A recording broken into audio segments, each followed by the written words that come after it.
Hey there, what's up, superstars? Coach Fryer here. Really excited to be with you this morning. Happy Friday to each and every one of you. I am really excited about today's interview. I've got the one and only Catherine Nickel in the house. Catherine, what's up? Good morning. How are you, darling? Thanks so much for being here. Thank you for having me. I'm amazing. Thank you. Awesome. Well, I know it's Friday. I know it's bright and early. I don't know what the heck I was thinking about scheduling it this early, but I am thankful for you getting up with us and sharing some of your wisdom with our audience here today. I'm fired up. For all of our live viewers, let us know down in the comments where you're tuning in from. We're so thankful to have you guys. For those of you catching the replay, I'm sure you're going to maybe want to share this out with some folks because what we're going to talk about today is going to be really powerful. And I'm so thankful for Catherine being open to come and share. Catherine is actually going to be one of our featured speakers in an upcoming boot camp that starts next Monday. We'll be touching a little bit on that a little bit later. But first and foremost, I got to do a little due diligence. And then Catherine, I'm going to pass the baton over to you. There's a lot of folks in my audience, somehow, some way, maybe they've been living under a rock, I don't know, but they don't know who you are yet. And I would love for you to maybe start with your story in just a moment. But I want to first say how grateful we are for you. Catherine's been a part of our team for several years now. She's written hundreds and hundreds of blog posts for us. She is really helping us connect further with our email list and our audience there. We've been fortunate enough to have her speak at one of our mastermind events. She's just so heavily involved in all that is the social impactor brand and all those folks out there that we help and serve. She's an incredible writer, and this is her gift. She created a company called Content Ghost. She does a lot of writing for, every publication under the sun you can think about. I'll let her share some of that. But she's very well known, but not known enough. And so I'm excited to have her share a little bit today. Catherine, thanks for being here. Love for you to maybe share a little bit more of your story so our audience can learn a little bit more about you. Sure. So being a writer, we tend to be long-winded, so I'll keep it short. I'd always written on the side. I spent 15 years in social work. That was the longest of my professional career, and working with youth and in gang violence and prostitution, mental health, addictions. And, coming to my 15 years, I just thought, oh my gosh, there's so much red tape and I'm over it. And again, I'd been writing, I had some part-time clients, and I just thought, go big or go home. And at the time was very active in network marketing, which really afforded me the option to walk away. And, it's funny, I always, when I say walk away, it's always so interesting because, when I quit my job 6 days later, I woke up paralyzed from the waist down. And I felt like this was the universe saying, girl, you really need to reevaluate what you're doing. And I spent those few months of recovery really figuring out what that is. And I'd always been passionate about people and passionate about writing, and how could I bring those two together on a full-time basis. And, we go all in, and I made a few pitches to Huffington Post, and they said yes. And it was almost like that, all right, maybe you're onto something here. And, it's just been an incredible journey. It'll be 5 years full-time in September. And, I'm so privileged to work for so many people, and really being able to go straight for them kind of keeps my foot in that social work space that I love the most. But, here we are, and we're making it happen, and just got to do it. Amen, sister. I know that you're very humble in regards to how many folks out there you've helped and you're currently helping and serving. I know we won't talk about numbers of clients, but I know that you're helping so many incredible folks. We've definitely recommended Catherine to anyone and anyone out there who's looking to create content, blogs. She's ghostwritten a couple of, several books now. 11. She's just got, how many? 11. 11 ghostwritten books, written 11 books.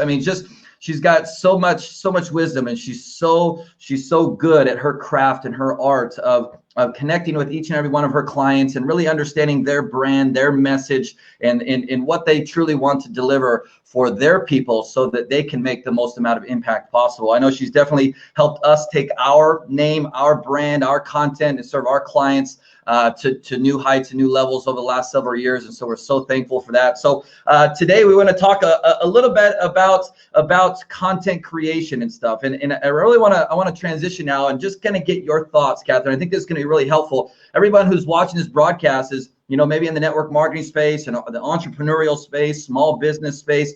They're wanting to create some content online. And in your own humble opinion, I'd love for you to share just with how well you excel in your craft is, why are most marketers' content falling flat out there right now online? I think it's kind of twofold, if I can. One is that there's just not enough storytelling happening. People relate to stories. We know this. And too often people are making themselves the hero of the story. And his name has slipped me, but the whole guy, be the guide, not the hero, is so important when you're Donald Miller. Thank you. When you're trying to connect with other people, people want to relate to your everyday life. And, there's some misconception. There you go. There's some misconception about, you need this rags to riches stories, or you need to come from this crazy struggle, where the reality is you can create stories out of everything you're doing every single day. So there's just not enough of that narrative happening.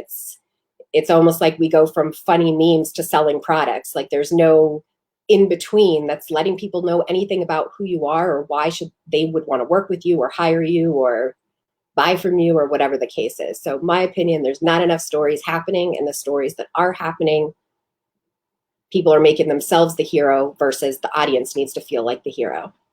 This is so good. This is so good. And if I could be transparent for a moment, I'd love to just share a little piece of this, and maybe you can elaborate more on because you've been a part of our journey for quite some time as well. You probably see, right? And this is when the idea and the concept of social impactor was born, right? Instead of trying to attract people to me, the person, I wanted them to feel like they were part of a community, a culture, a family.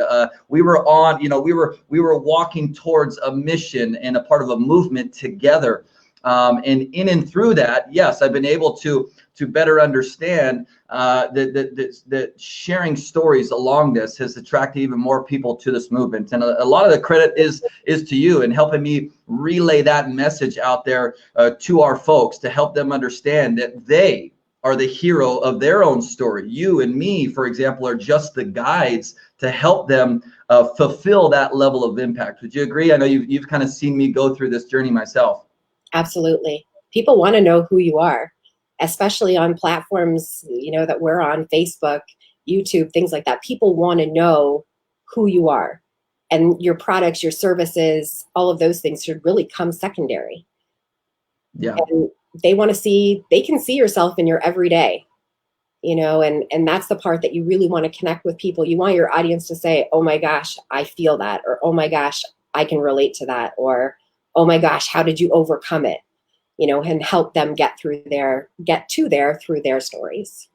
Love it. Love it. And I love how you mentioned, Catherine, the misconception, we'll call it, about how, if you're watching this broadcast right now, I hope you caught what Catherine said. She said that, most think, when it comes to telling their story that, well, my story isn't compelling enough. I don't have this rags to riches type of story. I don't have this huge magical from point A to point Z. I was over here living broke in my car and now I'm making millions. Like, I don't have that story, Catherine, so maybe I'm not fit for this. What have you, and you do such an incredible job of helping so many better understand, like, no, like there's literally like almost nobody who has that story, by the way, and we have to figure out what that is ourselves. And this is gonna maybe lead me to our next question or next thought is, the one easy step to help your content come to life. You did give them a little sneak peek and share that is storytelling. If there was just maybe one or two things, Catherine, that you could share some wisdom with all of our viewers who are out there struggling with figuring out what their story is, where do I even start, how do I, whatever, right?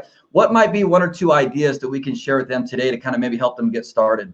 Probably one of the biggest things I can suggest people take away is document everything, even things that you don't feel are important that you're going through in your day. I mean, sometimes we can create the best stories out of a cup of coffee, or we can create the best stories out of gardening or reading a great book, or because at the end of it all, it's all about the emotion that's behind it. So what emotional connection are you making in your audience? And most of your audience won't relate to those big traumatic stories and again, leave you feeling like you don't have a great story to tell, but document everything. Even you never know, Brian, I know you and I share this. Our phone is full of notes. And if anyone ever found the notes, they would have no idea what they meant. But it's enough of a trigger for us to say, you know what? I had a great, I don't know, encounter at the grocery store. Or, if you're traveling, document everything, document food. Like, I know it sounds so crazy and people always make fun of these food pictures that people post, but guess what? People eat every day. So when they're seeing things that you created or a recipe, just document everything that you're doing. And again, point form note doesn't need to be super crazy, but when you're constantly creating that bank of content, you can always, it's memorable for you. So you're going to have an emotional connection to it, and you're going to be able to convey that through your post or through your blog or wherever it is that you're sharing your content. So good. Tip number one, document everything. Catherine, I want to dig a little bit deeper on this, because there's something you just said brought something to the forefront of my mind, and that's something that I feel you do very well. And I want to just I like sharing examples so our audience kind of understands what we're sharing here, and that's that every time you travel, you do something. You know where I'm probably going with this, right? You take a picture of typically, your bag, and maybe a water bottle you've got, maybe a book you're going to read. Every single time you travel somewhere, that's always a part of your travel. And you're sitting here talking about documenting these micro stories. And, whether that's Facebook memories come up later and you see that where you were headed, it triggers the story, the trip, the emotions, the experience that you had, what have you. Talk a little bit about that and maybe how you came up with that. Is that something that was just off of a whim, or what? I think this is just an incredible example of what you just shared. The truth is, I never traveled when I first started doing these pictures. So it was self-fulfilling for sure. But it's always my passport, usually Fiji water, but the airports are slacking on us these days, and it seems to be a whole lot of smart water happening. Always a good book, and usually my suitcase. And really, it's an opportunity for me to share where I'm going. And, as a result of those, and it seems so simple, right? But as a result of those posts, people are like, oh my gosh, you need to check out here, or I live 5 minutes from there, or what are you doing there? And it just opens up the dialogue that you're looking for when you're looking to connect with people. So it may seem super silly to see a passport and smart water in a bag, but I've been able to make some really incredible connections internationally as a result of that.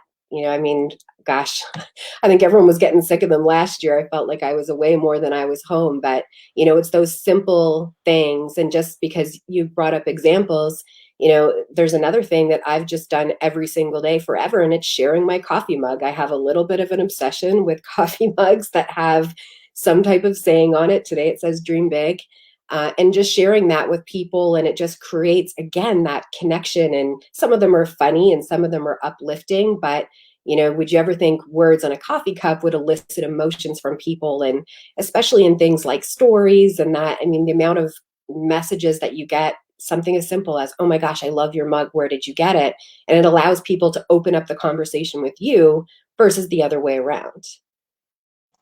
So good. So good. You guys getting some value so far? Drop a heart over in the comments if this has been awesome so far. Catherine, I'm gonna beg and plead that maybe you can share maybe one more nugget with our folks if you don't mind. But love to address our audience. They're going nuts, by the way. The comments are going crazy. Marisa says, love it.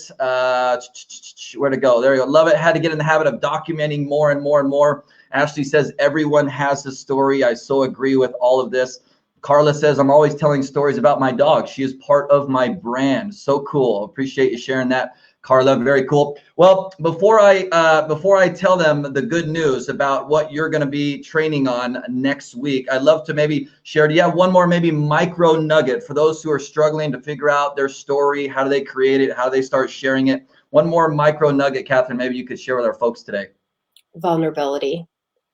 Be real with people. And when we use the word vulnerable, or vulnerability in this case, if you are going to share a struggle that you're going through, it's important, but please leave your audience with a lesson.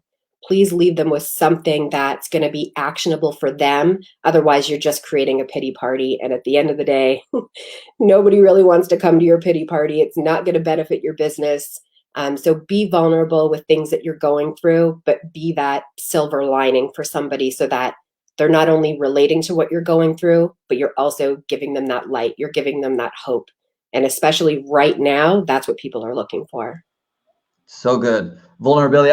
I would say, Catherine, just to kind of be a little humorous, maybe, or my attempt at it at the moment, that especially with all that's going on right now, it's easy to fall into just the vulnerable part without the hope and inspiration attachment to it. And you and I both see maybe posts like that, especially out there right now. And it's like, oh my gosh, like it's such a simple mindset shift to figure out, like, if you're struggling right now, you're going through something, we get it, we understand, we're sympathetic, we're compassionate around what so many are going through physically, financially, emotionally, spiritually, especially right now. But at the end of the day, when we're putting the words out there, how can we not only be vulnerable, but figure out how to maybe inspire someone through something that we're going through, have you maybe give them hope, and in return, just by putting it out there, it's probably going to give us more hope, right? Yeah. Seek empathy, not sympathy. Ooh. I don't know if you guys are taking notes. I hope you are, but you should write that down right now. Seek empathy, not sympathy, and then put it in quotations, and then put, dash Catherine Nickel on there, and go post that little meme on your walls. Well, Catherine, this has been fantastic. This has been awesome. I want to share real quick about this boot camp, and then I'd love for you to share a little bit more about where folks can find you. We'll get to that in just a second. But guys, next Tuesday, Catherine's going to be doing a crazy awesome training called How to Craft Your Story Online to Make More Sales. I would love your guys' feedback over in the comments right now. If you could have Catherine's help, you just heard all of her just magical wisdom on today's broadcast. If you could have her help specifically in this awesome training, would that be something that would help you out? If so, I want to invite you to grab your ticket to our upcoming boot camp. It starts on Monday. Catherine will be one of our featured speakers, and she'll be sharing on Tuesday. You guys can head over to coachfryer.com/SM R3. I'll put the link in the comments for you. But while I do that, Catherine, I'd love for you real quick to just share. If you guys are not already following Catherine, be sure you do so. I know I'd love for you, Catherine, maybe share your group. You've got a private group, and your website, if that's cool as well. Where can they find you if they want to learn more about what you offer, what you got going on? And I know you've got an incredible Facebook group as well.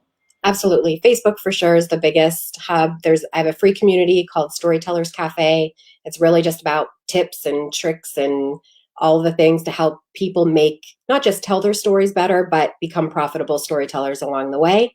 And I'm always available on my website, which is www.catherinenickel.com. Amazing. And if you would be so kind, maybe, Catherine, after this video is over, you can go back in the comments and put the link to your site and to your Facebook group. I think that would be really, really helpful for our folks. Well, we appreciate you, Catherine. Thanks so much for carving out some time for us today. Honored to have you speak in our boot camp next week. For all of our viewers live and replay, we really appreciate you taking the time to hang out with us here today. If this was helpful in any way, feel free to share it. Start your own watch party, whatever you feel would be most beneficial for your crowd. This was so powerful. I look forward to seeing you guys in the boot camp. Catherine, any final words before we go to say goodbye to our folks? No, just thank you so much again. Remember, everyone has a story, and use your voice to make the impact. Ooh, so good. With that, God bless each and every one of you guys. Let's prepare to impact. We'll see you next time. Take care.